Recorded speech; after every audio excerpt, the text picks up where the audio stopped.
नमस्कार दोस्तों, स्वागत है आपका। आज हम जानेंगे भारत के दिल मध्य प्रदेश का इतिहास, जहां हर पत्थर, हर धरोहर और हर जगह एक अनोखी कहानी कहती है। प्राचीन काल। अगर प्राचीन काल की बात करें तो मध्य प्रदेश का इतिहास अत्यंत प्राचीन है। यहाँ की धरती पर पाषाण काल से ही मानव निवास करता था। भीमबेटका की गुफाएं जो भोपाल के पास हैं, आज भी प्राचीन मानव की चित्रकारी और जीवन शैली का प्रमाण देती है। इस क्षेत्र में मौर्य, शुंग, नाग, गुप्त और वाकाटक जैसे राजवंशों ने शासन किया। गुप्त काल को भारत का स्वर्ण युग कहा जाता है और इसका प्रभाव मध्य प्रदेश में भी देखने को मिलता है। अगर हम धार्मिक और सांस्कृतिक महत्व की बात करें तो मध्य प्रदेश को भारत की संस्कृति की धरोहर भी कहा जाता है।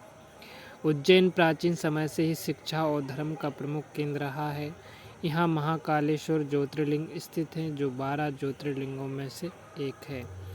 बौद्ध धर्म का भी गहरा प्रभाव रहा है। सांची का स्तूप विश्व प्रसिद्ध है। खजुराहो के मंदिर भारतीय स्थापत्य कला और शिल्प कला के अद्भुत नमूने हैं। मध्यकालीन इतिहास की बात करते हैं।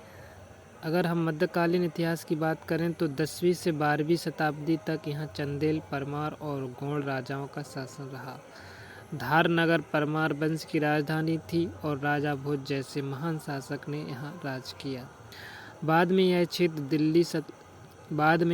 दिल्ली सल्तनत और मुगलों के अधीन आ गया। ग्वालियर, माणू और ओरछा इस समय की प्रमुख रियासतें थीं।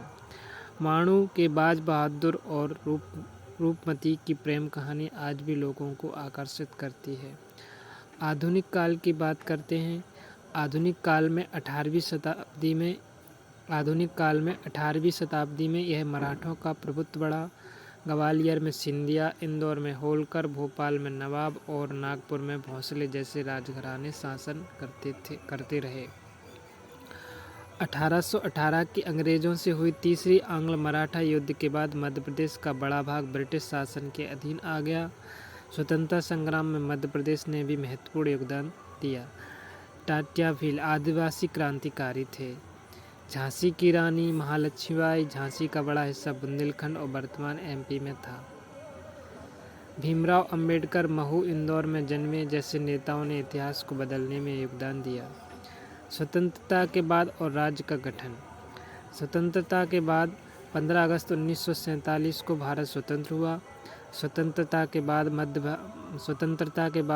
मध्य भारत, विंध्य प्रदेश और भोपाल जैसे अलग अलग राज्य बनाए गए। 1 नवंबर 1956 को भाषाई आधार पर राज्यों के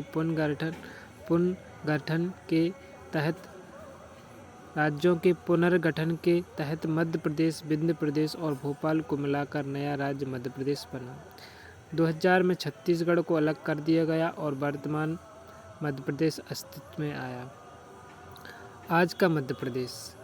मध्य प्रदेश को भारत का हृदय कहा जाता है क्योंकि यह देश के बीचों बीच स्थित है। यहाँ की प्रमुख पहचान है खजुराहो मंदिर, सांची स्तूप, भीमबेटका की गुफाएं, ग्वालियर का किला, माणू, उज्जैन का महाकाल, कान्हा और बांधवगढ़ राष्ट्रीय उद्यान। तो दोस्तों, यह था मध्य प्रदेश का इतिहास, प्राचीन सभ्यता से लेकर आधुनिक पहचान तक। अगर आपको यह जानकारी पसंद आई हो तो वीडियो को लाइक और शेयर करें और हमारे चैनल को सब्सक्राइब करना ना भूलें, ताकि आने वाले वीडियो आप तक आसानी से पहुंचती रहे। धन्यवाद दोस्तों।